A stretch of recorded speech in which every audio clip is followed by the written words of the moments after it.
আমার আজকের ভিডিওটা একদম অন্যরকম আর ভীষণ স্পেশাল।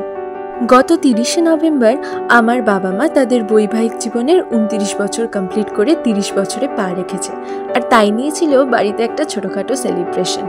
সকলে না থাকতে পারলেও পরিবারের অনেক কাছের মানুষ সেই দিন আমাদের সাথে এই আনন্দে সামিল হয়েছিল, তাই আমাদের আনন্দটা যেন দ্বিগুণ হয়ে গেছিল।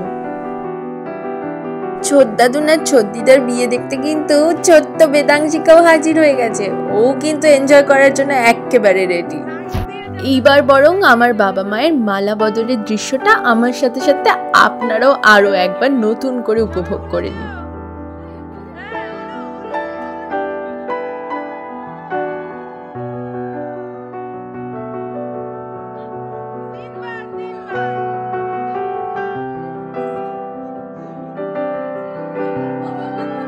এই ভিডিওটা রেকর্ড করার সময় মাথায় এসেছিল বাড়ির সকলের সাথে আপনাদের পরিচয় করিয়ে দেওয়ার কথাটা, কিন্তু ক্যামেরার সামনে তো সবাই কমফোর্টেবল ফিল করে না, তাই চলুন আজকে ফটোর মাধ্যমে সবার পরিচয় করাই। প্রথমেই যাকে দেখছেন আমার বাবা মায়ের সাথে, উনি আমার দিদা, আমার মায়ের মা। এখন যাকে দেখবেন তিনি আমাদের সব থেকে ক্ষুদে সদস্য, আমাদের বুন্তু বা বেদাংশিকা। আর আমার দিদি আর জামাইবাবুকে তো আপনারা দেখেইছেন রায়গঞ্জের ব্লগে। এখানে আছে আমার বাবা মা, দিদা, আমার 2 মাসি, যাদের আমি মাসিমণি আর কিট্টিমনা বলে ডাকি। এখানে আমার আর বাবা মায়ের ছবি, আমার মাসতুতো বোনের সাথে আমার বাবা মায়ের ছবি, আমার জ্যাঠতুতো বোনের সাথে আমার বাবা মায়ের ছবি, তারপর আছে আমার 2 জেঠি, আমার বম্মা, মেজমা, আমার জেঠু, আরেক জেঠু বসেছিল, ফটোটা কোনো কারণে তোলা হয়নি। এখানে আমার কাজিন ব্রাদারের সাথে আমার ছবি, এরপর আমার কাজিন সিস্টারের ব্রাদারের সাথে আমার ছবি, প্রচুর ছবি। যাই হোক, পরিচয় পর্ব মোটামুটি মিটেছে। এখন শুধু কেক কাটবার পালা। তবে তার আগে একটা কথা বলে দিই, আমি যতটা না চেষ্টা করেছি, যতটা না ভেবেছি আজকের দিনটা সেলিব্রেট করার জন্য, যদি না আমি বাড়ির লোকেদের সহযোগিতা পেতাম, আমার কাছের মানুষদের সহযোগিতা পেতাম, তাহলে এই দিনটা হয়তো এইভাবে এক্সিকিউট করা সম্ভব হতো না। আমি একটা জাস্ট নর্মাল কেক অর্ডার দিয়েছিলাম, but my sister is too much innovative. আমার ছোটদি ভাই, আমার পিস্তুতো দিদি, ও একদম নিজের মতো করে চিন্তা করে একটা বিয়ের থিমের ওপর খুব সুন্দর একটা কেক অর্ডার দিয়েছিল, যেটা বাবা মায়ের সঙ্গে আমারও খুব পছন্দ হয়েছে।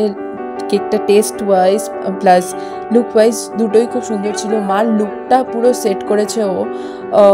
আমি মাকে সম্পূর্ণ অন্য একটা শাড়ি সাজেস্ট করেছিলাম, বাট ওই এই শাড়িটা সাজেস্ট করে দিল আর বললো যে একটা রোজ লাগাও, কিছু হালকা গোল্ড জুয়েলারি পরো। তবে এর জন্য আমার দিদাও অনেক ইনসিস্ট করেছে, কারণ আমার মা সেরকম কিছু সাজতেই চায় না। আর এখন বাবা মা সেরে নিচ্ছে তাদের প্রণাম করার পালা, মানে তাদের গুরুজন যারা রয়েছে। আমার বাবা মা বাড়ির মধ্যে সব থেকে ছোট ছেলে আর ছোট বউ, তো সেই জন্য অনেক গুরুজন সবাইকে একে একে প্রণাম করে নিল। আর এদিকে আমাদের চলছে কন্টিনিউয়াসলি ইয়ার্কি, যেটা আমাদের বাড়িতে চলতেই থাকে, কমন জিনিস। আর এরপর যারা আজকে স্টার অফ দ্য ইভ, তাদের জন্য সবাই যে প্রেজেন্টগুলো এনেছিল একে একে সেইগুলোই বাবা মাকে দিয়ে দিল। আর এরপর মা করছে কেক সার্ভ।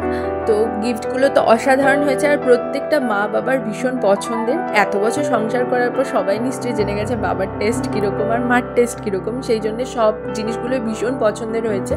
যদি তোমরা দেখতে চাও কী কী গিফট মারা পেলেও, তার জন্য আমি একটা আলাদা করে ভিডিও করব। আর এরপর একটা ছোটোখাটো খাওয়া দাওয়ার অনুষ্ঠান। আমি সেখানে আর বেশি ভিডিও করতে পারিনি, কারণ গল্পটাই বেশি হচ্ছিল। আর এইভাবেই আমরা ওই দিনটা উদযাপন করেছিলাম। এক কথায় চুটিয়ে মজা করেছি বাবা মায়ের বিয়েতে।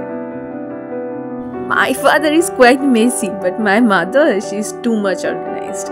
এক কথায় বলতে গেলে একজন নর্থ পোল তো আরেকজন সাউথ পোল।